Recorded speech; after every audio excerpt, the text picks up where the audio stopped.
Hi అండి. మనకి బియ్యం వేసే పని లేకుండా, అలాగే అటుకులతో కూడా పని లేకుండా హెల్తీ దోశ అని ఏ విధంగా ప్రిపేర్ చేసుకోవాలో చూసేద్దాం. ఇది బరువు తగ్గాలనుకునే వాళ్ళకి చాలా ఉపయోగపడుతుందండి. దీనికోసం అయితే ముందుగా ఒక కప్పు పొట్టు మినపప్పు తీసుకున్నాను.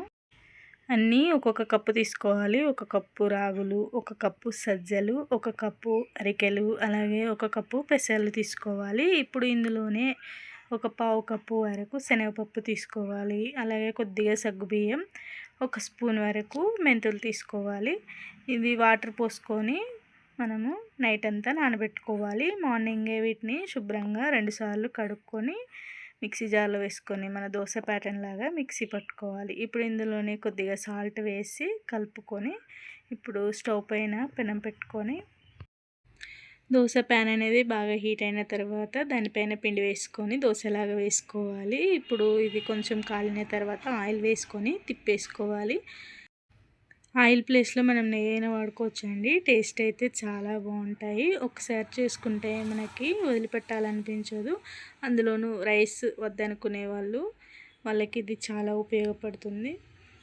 దీన్ని ఏ చట్నీతో తిన్నా చాలా బాగుంటుందండి. ఇక్కడ నేను పల్లి చట్నీ ఇంకా గోంగూర చట్నీ చేశాను. వీడియో నచ్చినట్లయితే ఒక లైక్ ఇచ్చి ఎలా అనిపించిందో కామెంట్ చేయండి. Thank you for watching.